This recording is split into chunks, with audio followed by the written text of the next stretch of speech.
और चलिए अब सीधा रुक कर लेते हैं नागपुर की ओर, जहां आपको बता दें विजयदशमी के इस खास मौके पर आज आरएसएस के द्वारा विशेष कार्यक्रम का आयोजन किया गया है और आरएसएस प्रमुख मोहन भागवत कार्यक्रम को संबोधित कर रहे हैं।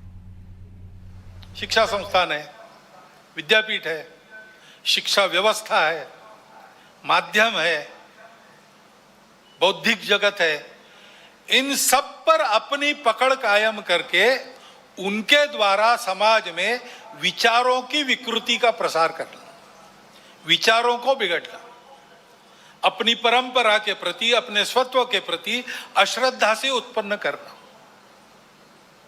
हम ही अपने लोगों को गाली दे, हम ही अपने बातों को तुच्छ माने, उनकी लज्जा करें, इस प्रकार का वातावरण पैदा करना।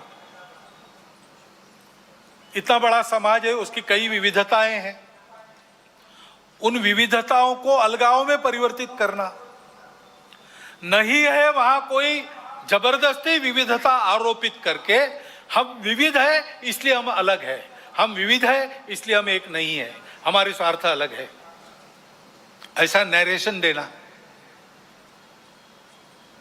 इतना बड़ा समाज है, छोटी मोटी समस्याएं सबकी रहती है, बड़ी समस्याएं भी रहती है। समाज की स्थिति में सब कुछ ठीक ही रहता है ऐसा नहीं, सुधारने का भी बहुत कुछ होता है, तो कई अन्याय चलते रहने वाले रहते हैं। इन सबको लेकर एक असंतोष उत्पन्न करना, संघर्ष उत्पन्न करना, टकराव की स्थिति उत्पन्न करना, लोगों को उग्र बनाना, व्यवस्था, कानून, सत्ता, प्रशासन, इन सब के प्रति अश्रद्धा, अनादर का व्यवहार सिखाना, इससे उस देश पर बाहर से वर्चस्व चलाना आसान होता है। पहले जैसा आपस में युद्ध करना अब आसान नहीं है। अब युद्ध इस प्रकार से होता है, इसको मंत्र विप्लव कहते हैं अपने परंपरा में। ऐसा मंत्र विप्लव चल रहा है और ऐसी भ्रम की स्थिति में उनको देश के अंदर भी कभी बार साथी मिल जाते हैं, जाने अनजाने। प्रजातांत्रिक देश है अपना, अनेक दल रहेंगे, उनकी स्पर्धा चलेगी, ये प्रजातंत्र की पद्धति है। लेकिन समाज में ये अलगाव, टकराव, देश की एकता, एकात्मता, देश के वैभव संपन्न होने के प्रयास से बड़े बन गए, अथवा दलों के स्वार्थ समाज की सद्भावना और राष्ट्र की एकात्मता को गौण बनाकर चलाए गए, तो फिर किसी एक का पक्ष लेके उनके पीछे खड़ा रहना, खुद मैदान में नहीं आना। अल्टरनेट पॉलिटिक्स ऐसा कहते हैं, पर्यायी राजनीति।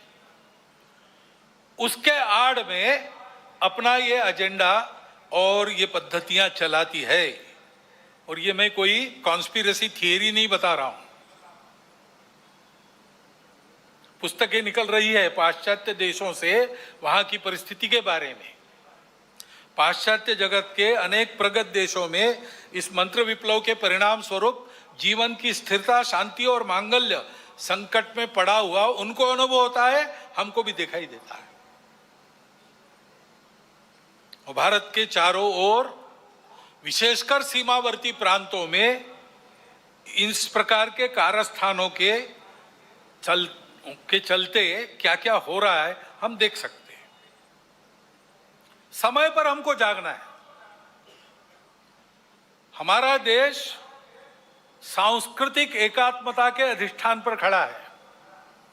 अंडरलाइंड कल्चरल यूनिटी, ऐसा हमारे संविधान निर्माताओं ने भी अन्यत्र भाषणों में कहा है। और नैतिक विचारों का, अध्यात्म के सत्य का एक बलशाली अधिष्ठान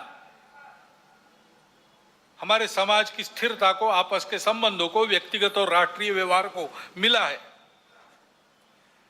इन आधारों को नष्ट करने के कुप्रयासों को समय के पूर्व हमको रोकना पड़ेगा।